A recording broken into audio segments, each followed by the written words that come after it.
I can't get no call to action, but I try, and I try, and I try. Hello and welcome to Call to Action, the go-to podcast for anyone trying to make sense of the world of marketing, business and beyond. In an industry that is a minefield of utter bollocks, we aim to capture our heroes and allies from the front line to have a chinwag with. It's like Pokemon Go, with the single but vital exception that it's not a short-term bandwagon of shite. It's brought to you by Gasp, and I'm Giles Edwards. This week, we handcuffed ourselves to the most interesting person we could find, and now we have to attend a course, all to demonstrate our connection-making credentials to the master of the art, legendary community builder, and this week's guest, Oli Barrett MBE. Frequently referred to as a super connector, which is a different thing from a superconductor and even differenter from a super noodle. Oli is a UK-based entrepreneur and presenter known for his uncanny ability to spark new ventures through bringing together the right people, ideas and investment.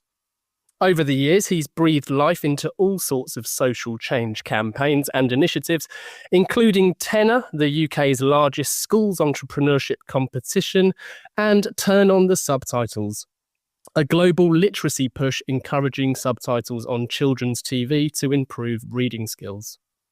Unifying the not always compatible worlds of innovation, education and social impact, Oli has been deservedly recognised for his talent, vision and drive, earning him the title of Wired's most connected man in Britain, a spot in GQ's top 100 connected figures, and the small matter of an actual MBE pinned to his immaculate lapels in 2013 for services to business and entrepreneurship. Oli says, I'm a great believer that creativity is mainly joining ideas and people up. Welcome to the show, Oli. Thank you, Giles. What a lovely introduction. I can't stop thinking about Pokemon now. We've got to catch them all. Do you see what they're doing now? I saw a thing in the news earlier, the way it's fantastic, isn't it? Well, impressive at least. Huge sort of data collection effort right from the start. We should have known. We should have known. It's funny because my intro riles so many people because clearly Pokemon Go is anything but a short-term bandwagon of shite, but I do enjoy poking fun at it. So, seven quick-fire questions. Oli, Leeds or Edinburgh? Oh, well, Edinburgh. I should explain, I dropped out of both universities, but for its cultural magnetism, much as I still love Leeds, I say Edinburgh. People or ideas? Oh, it's got to be people, hasn't it? I'm sort of unbelievably in love with people, and people are the connects of ideas, really, aren't they? Nice. Yeah, well played.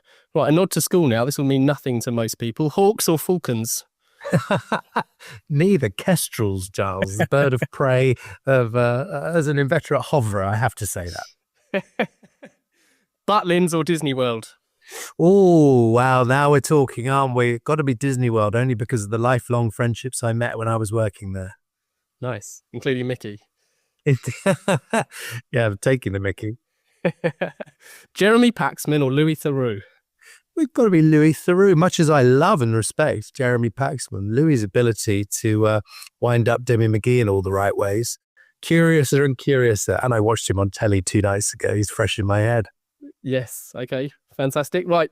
2 more. The Hunger Games or the Hunger Games on stage? Well, I'm so excited to see Troubadour Theatres bringing the Hunger Games to stage in Canary Wharf. It's got to be that. Live is best.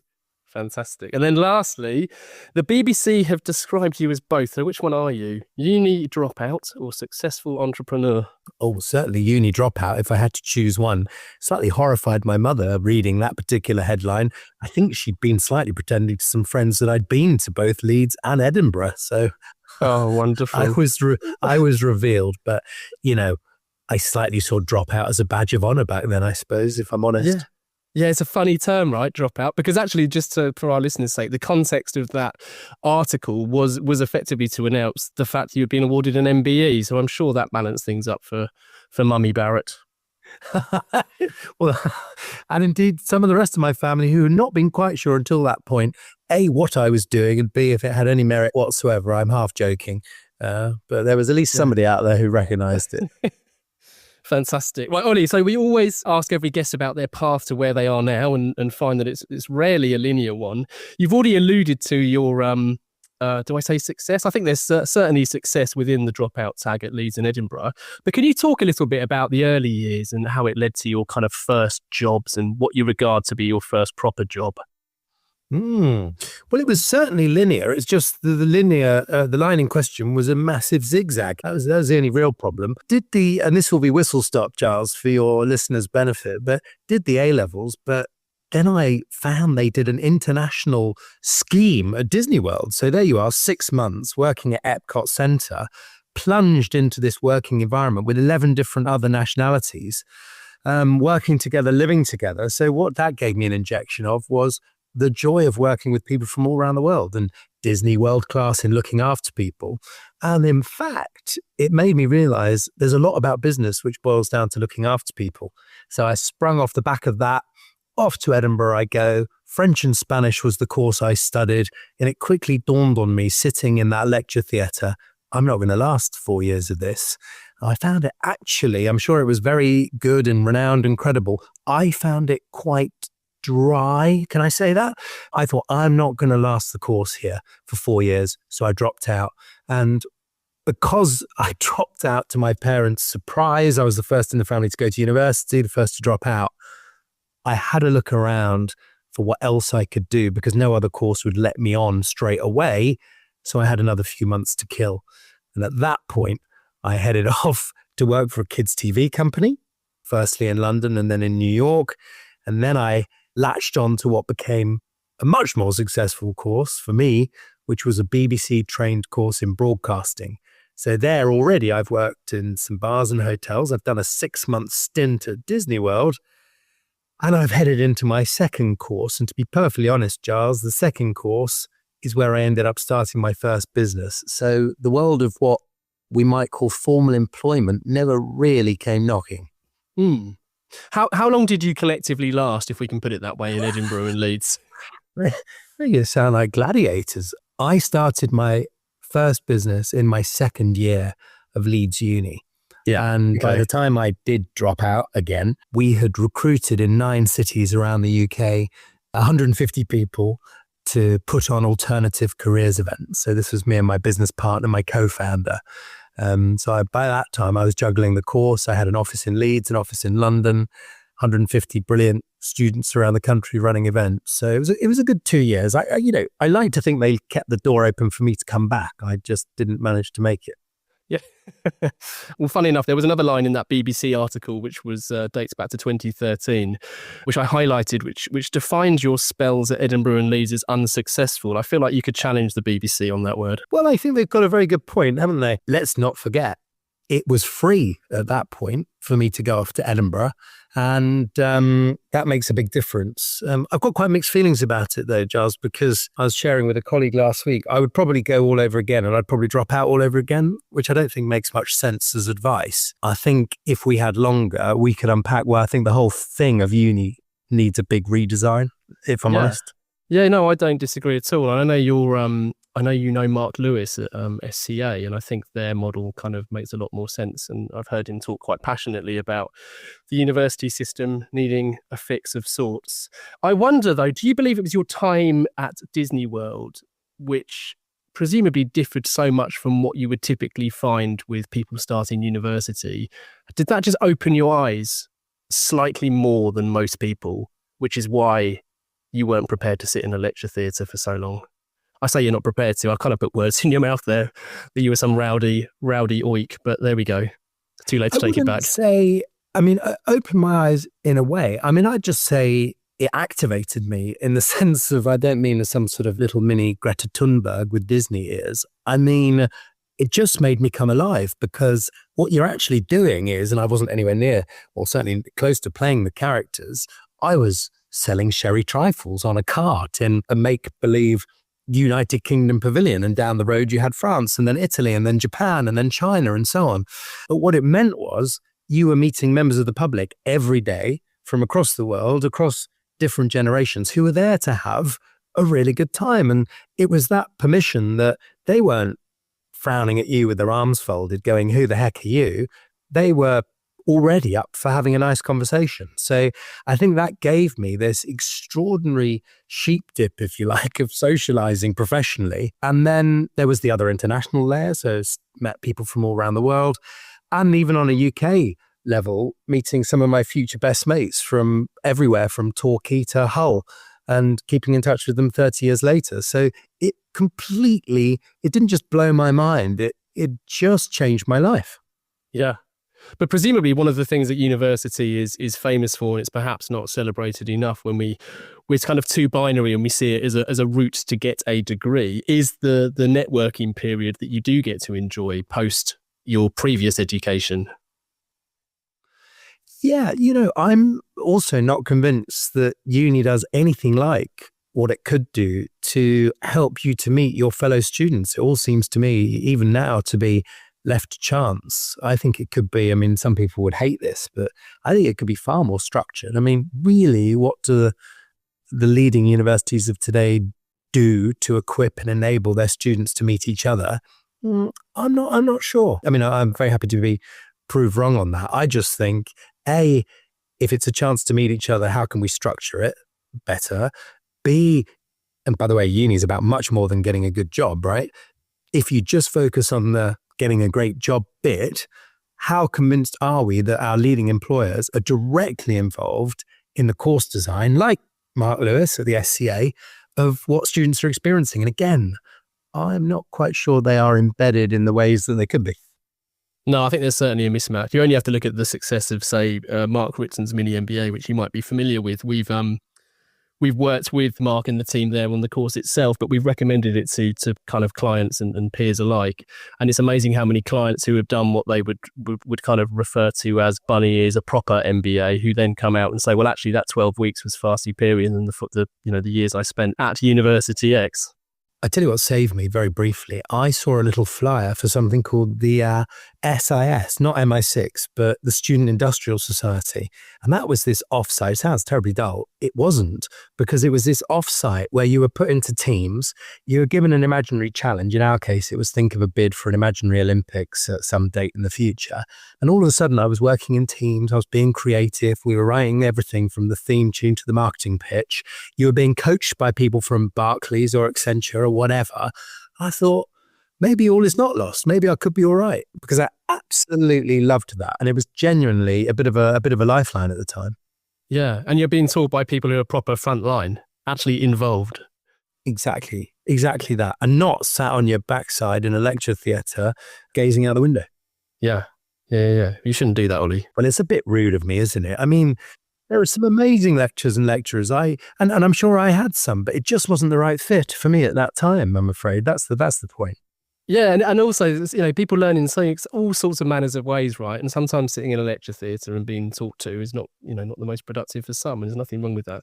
So post SIS then, is that what kind of sparked you and kind of made you want to get more involved in working collaboratively and creating and innovating? Definitely. And what ended up happening in other ways, like with a student radio show, with theatre productions, musical productions. And by the way, this went back right the way through, believe it or not, to when I was a 10-year-old or thereabouts school child, where I always remember, and we are going back decades now, I do realise that, but I always remember being told that I hadn't got the part I wanted in a particular production, Wind in the Willows, I'm Not Bitter. And then I was asked, instead, would I be interested in helping produce it? And again, that changed my life in a funny way, because I was helping put the ingredients together. And that became the thing I was more interested in, frankly, than ever appearing on the stage or anything like that. And that followed through to, as I say, radio, to theatre. And it turns out, fast forward to the year 2000, that the guy directing a musical that I was producing ended up becoming my first business partner. So the stage was totally different, right? But the role was similar, bringing the people together. Yeah. And what was that first partnership? That was, do you mean the show or the business? No, the business.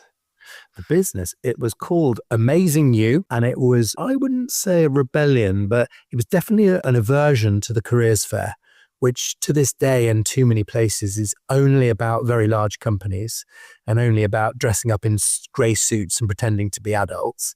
Whereas I thought it would be, or we thought it would be more fun to have student-led events in much more interesting places, bars, coffee shops, and where the companies present were small, medium-sized companies doing a whole variety of interesting things. And then at the core of it, long story short, was a venture center where if you wanted to start your own thing, you could meet your co-founder there as well. So yeah, I was hopefully quite ambitious. It was a bit different, but we were very motivated to get that going. And how do you categorize those first sorts of partnerships and initiatives you got into? Because if I crudely do it, it sounds like you were very focused on enabling people. Yeah, I think so. Certainly that was because it was about, of course, technically as a business, it was about helping the employers get to students. The Trojan horse bit was I was actually much more interested in creating environments where the students could meet each other. So that is definitely true. Yeah, okay. But innovation is also a thread because you ended up in San Francisco soon after. Yeah. What was happening was I'd moved to London. I'd already started, by the way, Punchline, the first business had failed. I'd met my next business partner through a chance encounter with Simon Woodroffe, the sushi king. Yes, yeah. Who had brought my next business partner along to a drink we'd had. I'd started my first social initiative, which we might touch on, which was the £10 scheme. So the first 10,000 tenors have gone out the door. And everyone around me at the time was talking about innovation and Silicon Valley. And I had never been. And I thought, this is bugging me now. I really want to go. So you're absolutely right. I put together what a listener might think of as a thinly veiled Beano, which was a mission to San Francisco. So I thought, let's take 20 brilliant companies to the West Coast for a week. And that started another chain reaction. But again, I suppose I'm an instigator, aren't I? But I am literally incapable of doing anything on my own. So it's always right at the start thinking, who else is up for this and why? Time, weather, and... We interrupt this podcast to announce that we will never interrupt this podcast with ads. Ads that awkwardly nudge you to contact the pod's host, Giles Edwards. Only last week, some pod listening companies did just that, calling for guidance on proper marketing. But we're not asking you to do that. Nope. Anyway, back to the show. Marketing is incredibly confused with sales. I think you're the one who's more confused, Gary V. Sunshine. Here we go. Can you just give us a loose overview of what tenor is, but more importantly, how it came about? Well, what happened was I was asked to go and give a talk in a school to these, school kids sat cross-legged, cross-armed and all that. And I don't think the talk went particularly well, but what I did definitely think afterwards was I was not convinced that giving talks, as powerful as they can be, was the optimal way to inspire students to start something. I didn't have the answer as to what would have been better, but I was frustrated that I hadn't hit the mark, if that makes sense. And that very afternoon, I read a newspaper article about a vicar in Suffolk who'd raised money for church repairs by giving his congregation money. And I thought, that's very odd. What was he up to? He'd said, anyone that wants a £10 note can have one. Go and do whatever you like within reason, and whatever profit you make, give it to the church. And the punchline was he raised thousands of pounds, and the biggest money spinner was a lady in her 80s making jam and reinvesting the profits. And, lightning struck. That's the idea. Why not make it as entertaining as possible? Why not do it in schools with 10,000 kids in the first year? Yeah. That's incredible. And how was that received? I mean, I know the answer, but...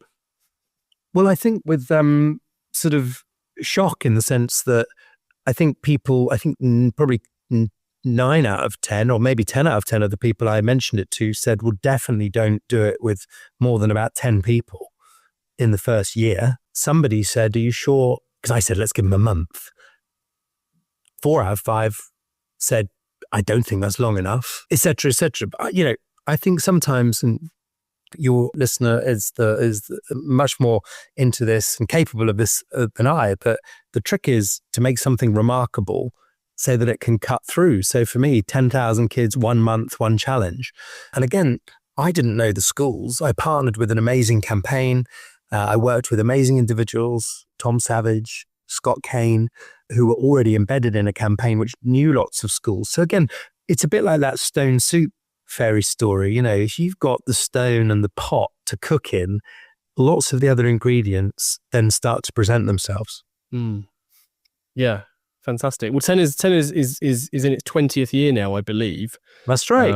It got adopted by Young Enterprise. I think maybe 40,000 school kids a year still do it. It's got a little cousin or sister called Fiverr in primary schools. Fantastic. And, you know, one of the twists we made was that we asked the kids to give back the tenner. And we were told that was mad. And in the first year, 99% of the money came back. And that's partly why it's still going.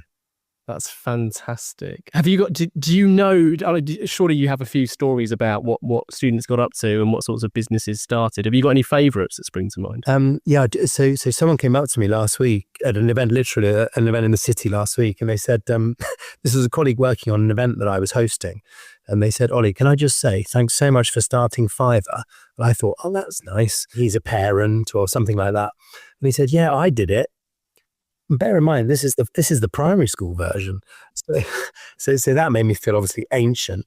The one that always sticks in my mind was some kids who'd been by the seaside, and I was interviewing them about what they'd done with their money. And they'd got some pebbles from the shore and painted them to look like little insects and animals and put them in a shoebox. And I said, that is brilliant. That is very creative. What did you sell each one for? Because they'd made quite a bit of money. I think they made about £80 in a day.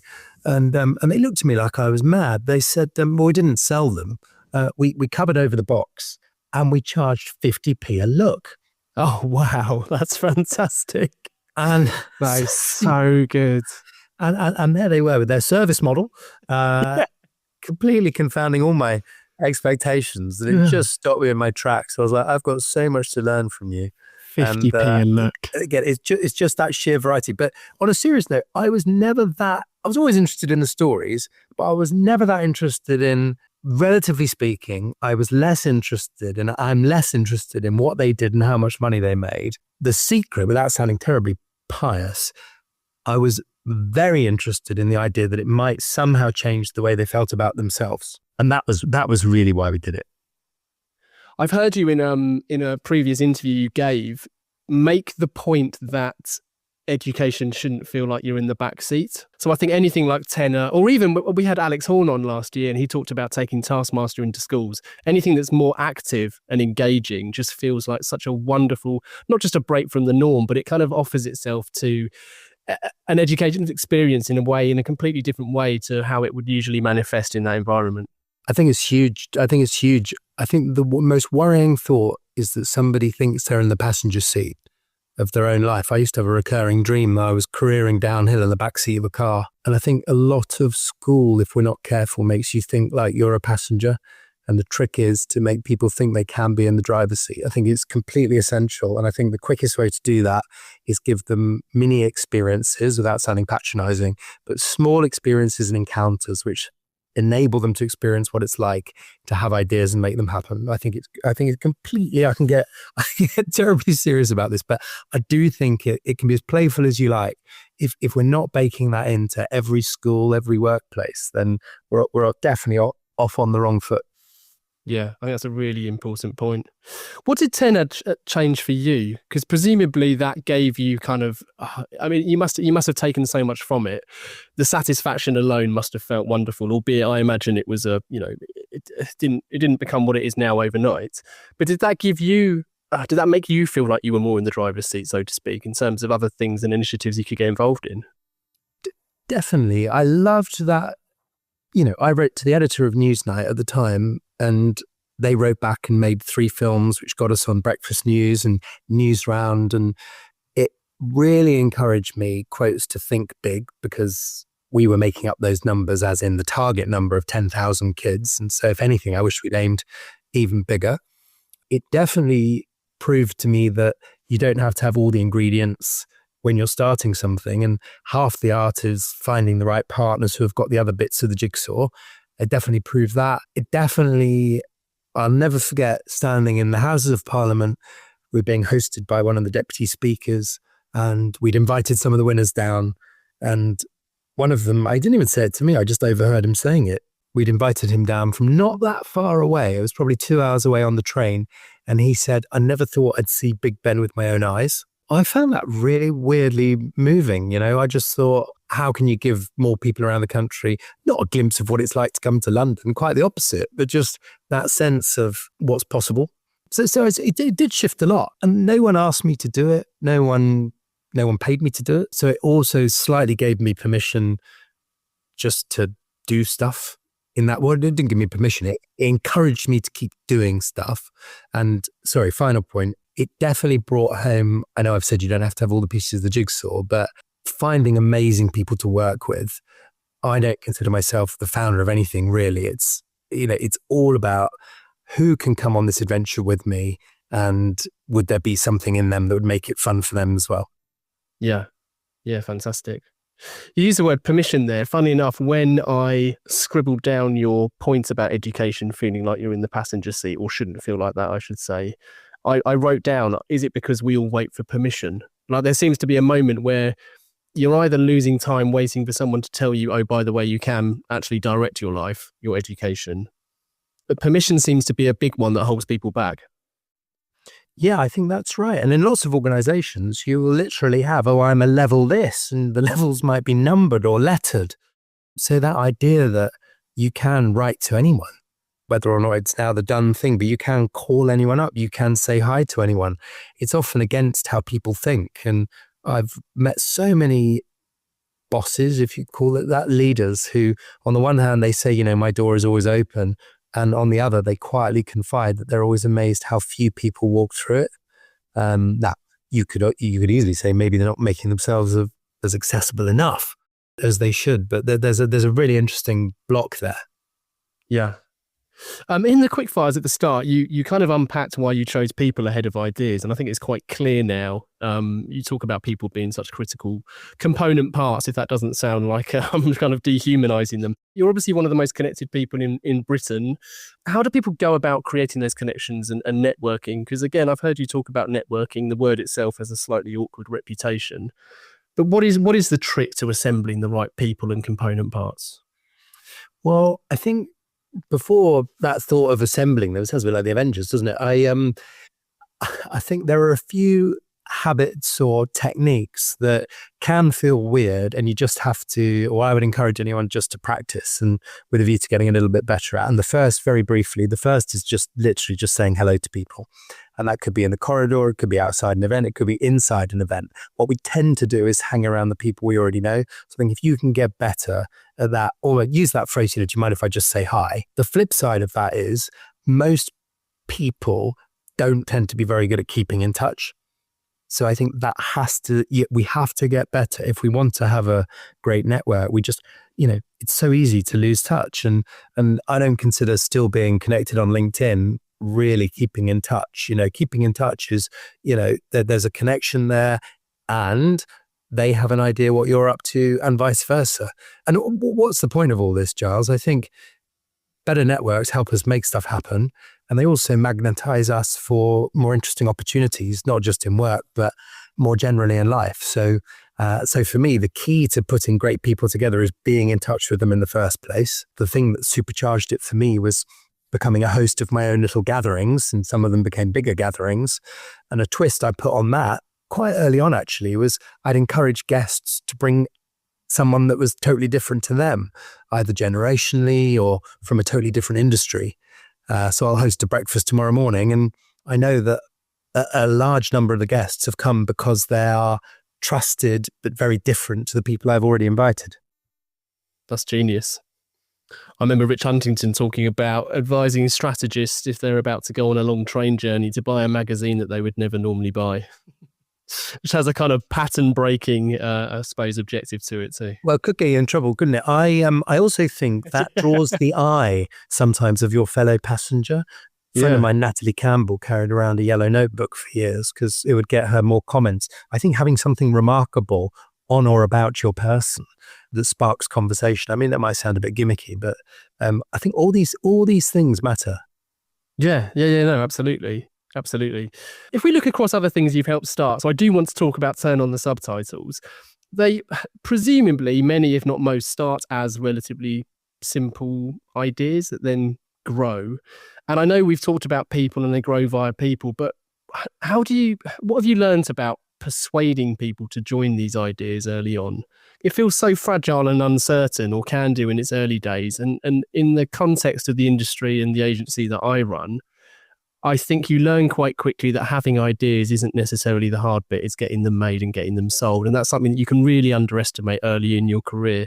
And I think it's why so many kind of creatives have bad reputations, because they're famously not always great at accepting that something won't be made. So how do you go from nurturing these ideas to then getting them made and persuading people to join you? So for me, it's always depended completely on having the right co-founder, if you like. Turn On The Subtitles wouldn't exist without a guy called Henry Warren, without a brilliant woman called Nina Hale. Ditto VIY, where kids fix their own youth clubs. That's now had thousands of kids go through it, get a qualification, lots of corporate support, city and guilds qualifications. It doesn't exist without Tim Redding and Ed Selwood. I think, although it's quite the rage to say, ideas are easy, ideas are cheap, but you didn't say those words. I do think there's something special about a beautifully simple, powerful idea. So again, give kids the tools to fix their own youth clubs. On subtitles, did you know that if you put on subtitles on children's television, you will double the chance of them becoming a good reader? All right. That is so powerful. I think it deserves a place in the bullseye. And by the way, that's not my insight. That's research of an amazing guy, Brij Kataria, out of India and San Francisco, Planet Read.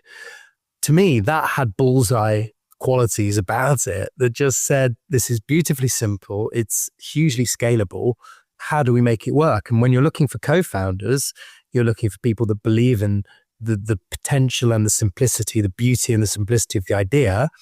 And then when you're looking for partners, it's always thinking, and again, without teaching your listener to suck eggs, it's saying, well, what is the value exchange?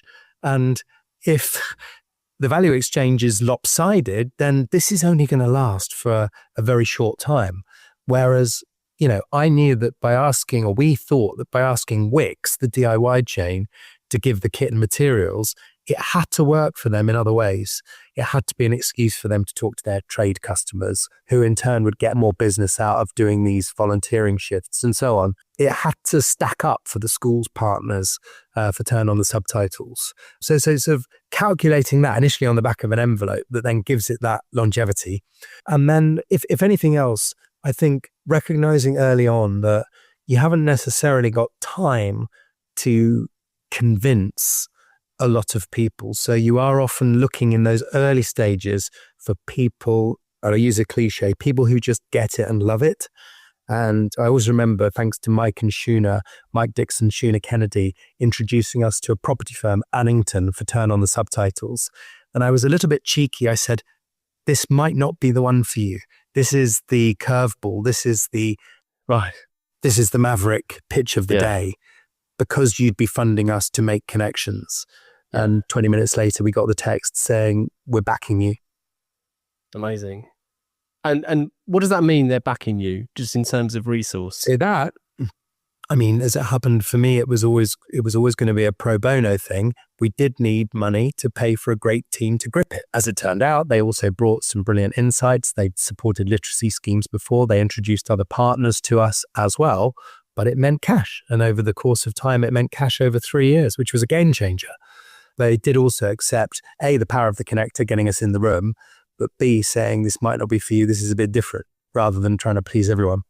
Yeah. Oh, that makes complete sense. And just for listeners who might not be familiar, that it was as simple as making sure the default for subtitles wasn't set to off. Yeah. In the end, we did a schools campaign. We got Stephen Fry and Jack Black in the US to do a more public-facing campaign. We ended up hopefully encouraging a lot of parents to turn the subtitles on. Sky created a whole new literacy zone where the subtitles sort of burnt onto their content. Our ultimate point remains that actually it is about the power of defaults. If you stick them on by default, actually very few kids will turn them back off again, believe it or not. And we've shown that through research with Nesta. As a secret benefit, you're changing the reading of potentially millions of kids. Yeah. At home, I've always had the subtitles on ever since I heard about this idea, which must be, a good 5 years ago now. So, it's absolutely genius. It's amazing that power of a default, right? I'm sure, is it in Singapore where you have to opt out of organ donation? Yeah, it's in quite a few countries now. I think it's more widely across the UK even. Certainly Wales did it. I remember working on an organ donor campaign in the UK, which really zeroed in on that as just hugely powerful. The single biggest driver of organ donation signatures back in the day was Boots, because they put it as a box on their Advantage card. They just made it accessible. Yeah. It's amazing.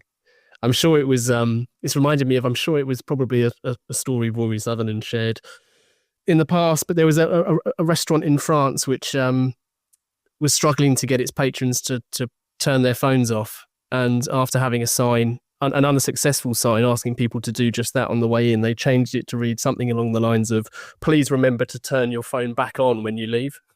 just to kind of hint at the norm within the restaurant. It's just beautiful. I love it. Absolutely beautiful. I love it. I'm so interested in bringing together super smart marketeers around social problems worth solving. I think there's such an interesting opportunity here, not just in how things are communicated, but how they're framed, how they're designed.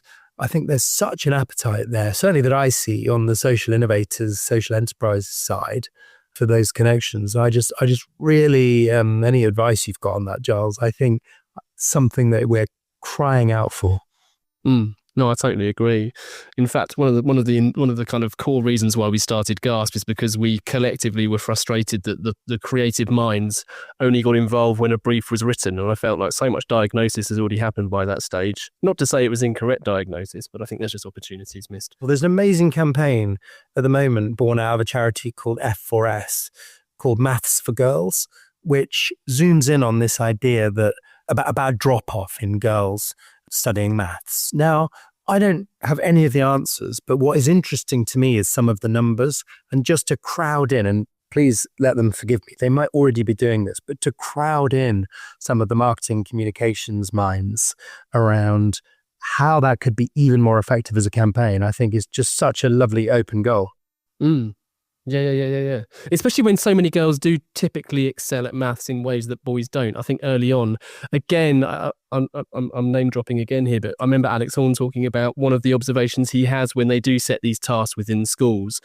I think one of them is that they typically split into groups of boys and girls, and they're given a random length piece of rope each and asked how long the rope is. And he says the boys will just go mad and start rolling it out and causing chaos. Whereas you'll find there's always one girl who knows her height, and so will lie down next to the rope. And he says it's amazing how often it happens. So I'm not familiar with Maths for Girls, but I'll look into that, and we'll link to that in the episode. No, it's a crack. I love that example. How do you split your time, Ollie? Because you're involved in so many great initiatives, and of course, you host panels, you moderate, you do so much. You've got a family too. Like, how do you split your time?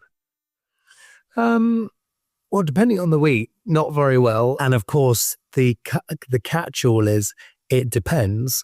As it happens, through this year, as an example, I'm working with 2 or 3 organizations. I'm helping start Future Forum, which is about bringing people together across industries to shape the future. I'm working with an eye health agency on a couple of big summits. I'm working with a company called the Superscalers on how you help particularly underrepresented founders scale through 50 million revenue. In other words, there are projects which appear in my mind, at least, if not in my calendar, pretty much every day. And then the hosting will always be a thread. So MC, chair, presenter, A, because I love it, B, because it's just been such an amazing shortcut to meet interesting people.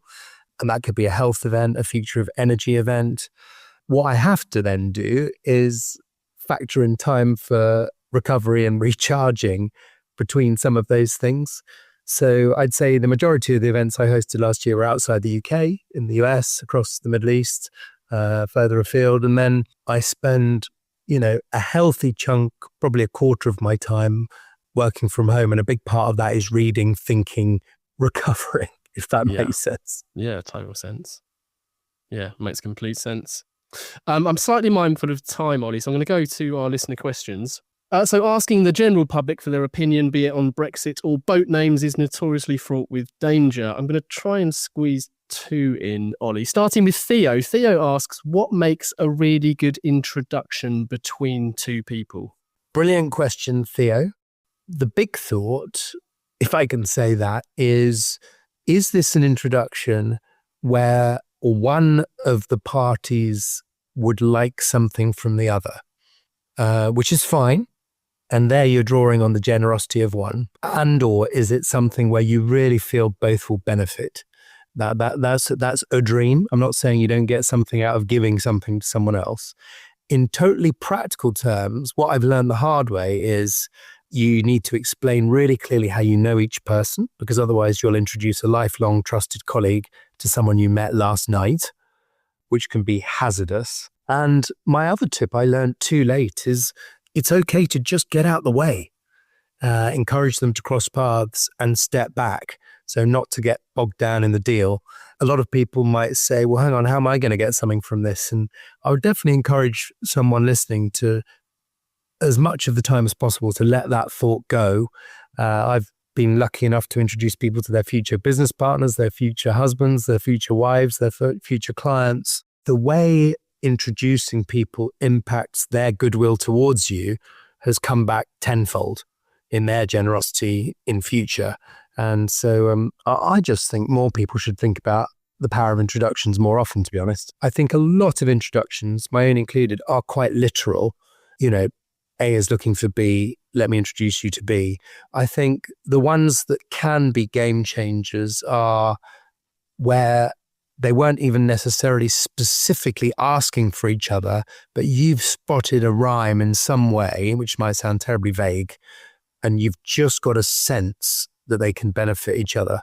I happen to know two very dear friends right now. I've introduced them very recently and they're just about to meet. I happen to know that from very different angles, they're pondering the future of leadership, which might sound terribly grand. And I just have a sense they're going to get on, even though their business cards say something completely different. And I think in that equation is probably their trust of me as well. So they back me to know it's worth having that first coffee. Yes. Yeah, that makes complete sense. There's kind of a remarkable potential there. Yeah. It's not just a value. But also, you know, Giles, I might say, Giles, I just have a feeling you're going to get on. Just trust me on this one. Just I'd encourage you to cross paths. Yeah, nice. Non-committal too. I'm going to read both of Emma's and Shelley's questions out because they're very similar. I hope they don't mind me merging them. So Emma says, how do you actually start building a network if you don't know many people yet? Shelley's point was, what's one small thing people can do to become better connected? So I'm guessing this is all about just, you know, building those connections and networks. Yeah, I think there's a hard way to do it, which I do encourage, which is reaching out to people to say hello. The shortcut is joining things, and that might be it could be a chamber of commerce, it could be a certain club. I mean, mentioned last week, Rebel Book Club is a brilliant thing to join because it's a regular group meeting to talk about a non-fiction book. My life got changed by some of those groups that I joined because it wasn't just one-off meetings, right? It could be an alumni network for an organization you've been part of. But I think, so joining things, having a sense of who around you might be what I think of as like a super connector, someone that just seems to know lots of people. If you can think about who those might be in your existing world, I think that helps enormously. And then just taking time, and this is increasingly hard, I think, with a blank sheet of paper, just to map out a few of the people you know, and then ask yourself the question, who would I like to meet? And that doesn't have to be names of people. It could be types of people. So I'm a songwriter. Who do I need to meet? I probably need to meet some more publishers. I probably need to meet some fellow songwriters for collaborations. I probably need to meet people who are, I don't know, maybe managers or, just to give you an example. But only by sketching that out does that thought process then start. Yeah, that makes complete sense. Lovely. Great answer. So the final part of the interview, Ollie, is our 4 pertinent poses that we put to all of our guests, starting with, what advice would you give to your younger self?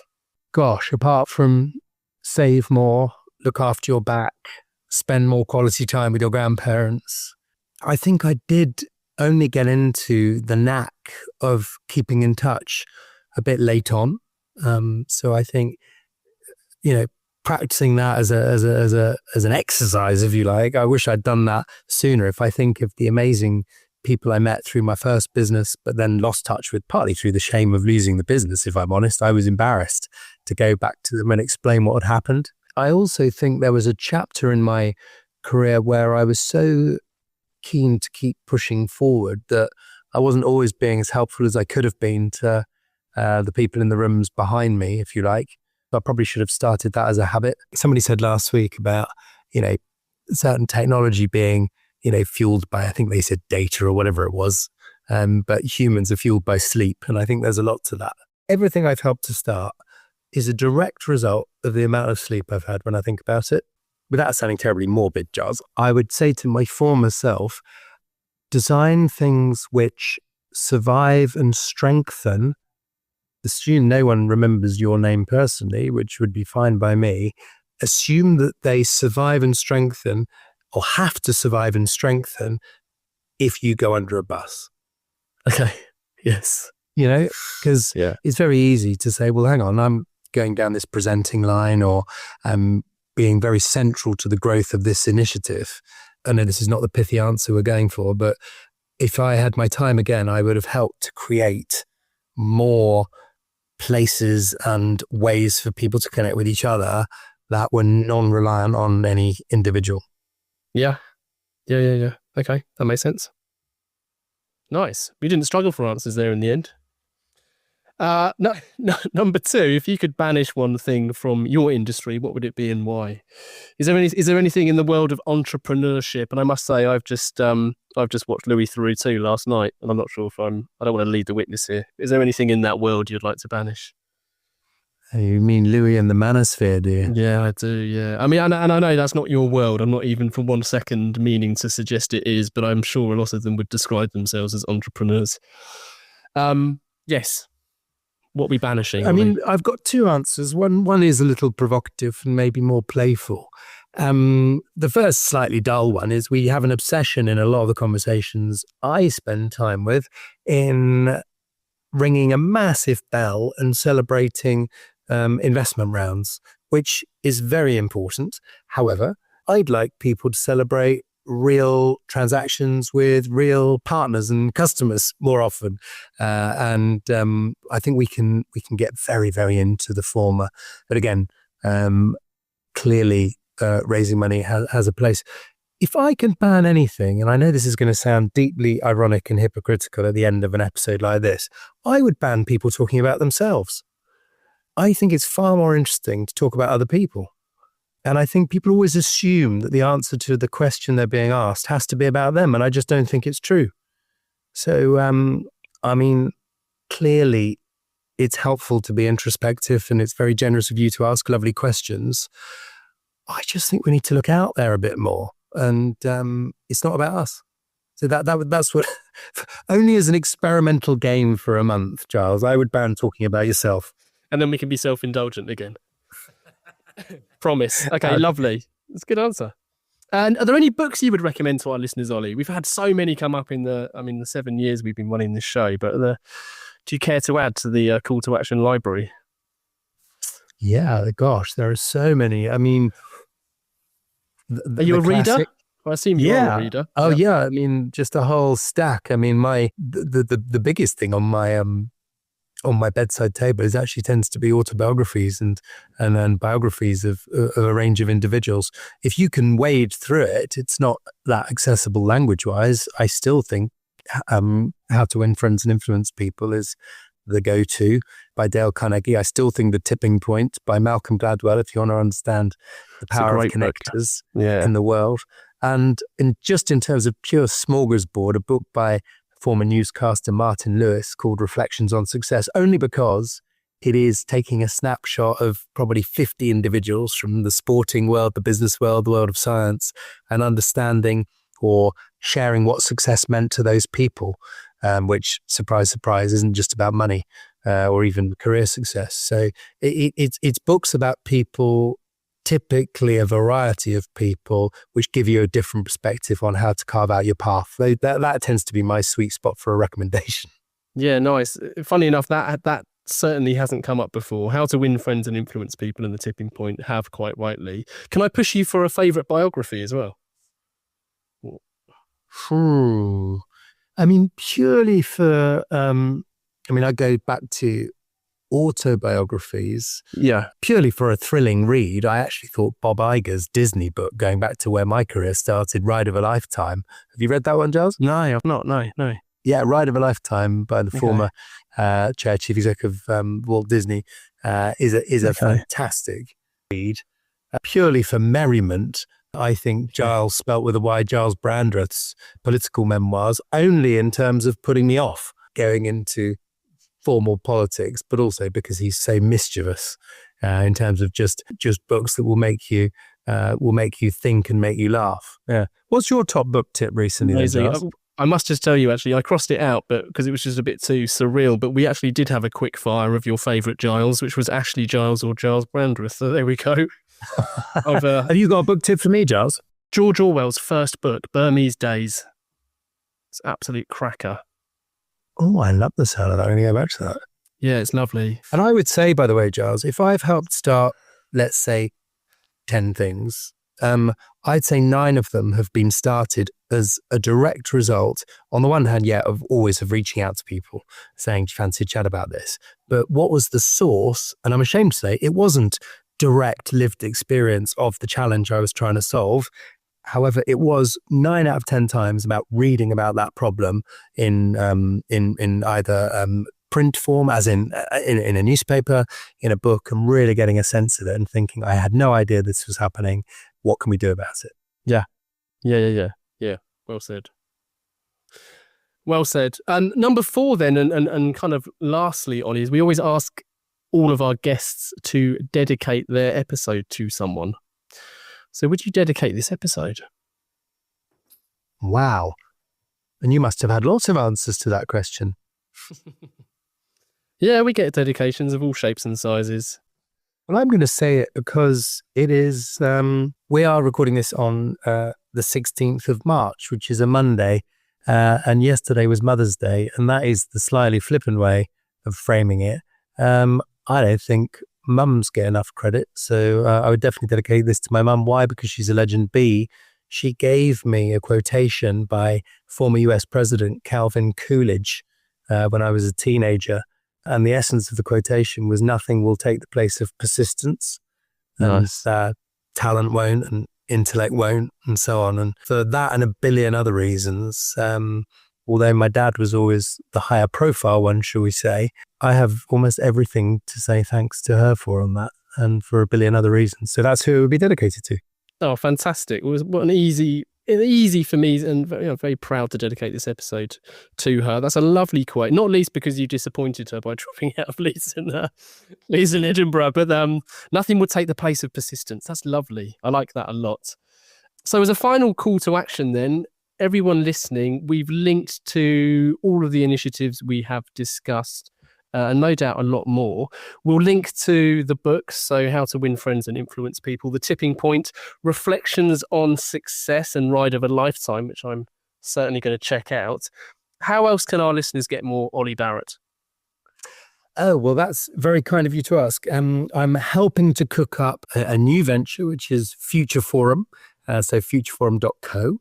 I try and share what I'm working on at olibarrett.com, and of course I'm on LinkedIn as well. And I'd be super grateful if you'd point the way to the campaigns we've talked about, like the 10X Challenge or Fiverr, also the Super Scalers, which is rapidly gaining momentum. And I tend to think of like books on a shelf without sounding a bit simple about it. But, I'm really excited about the volumes that are still to come. And I'm absolutely convinced that none of that's going to happen on my own. So there are future collaborators out there. I'm here and excited to plot, and if I can be in any way helpful to anyone, especially at the early stages of something, that would make me very happy to try and be useful.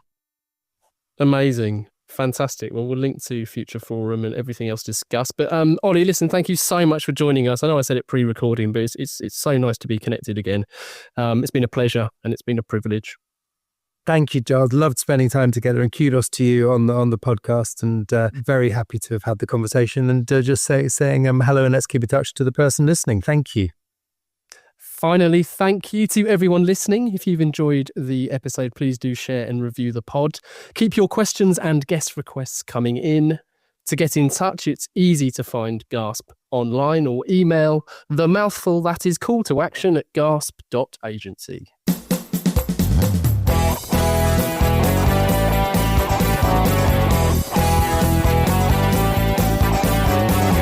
I can't get no call to action. I can't get no call to action, but I try and I try and I try and I try. I can't get no call to action.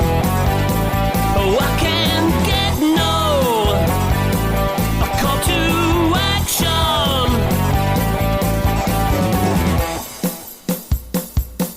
Yeah, hey, hey.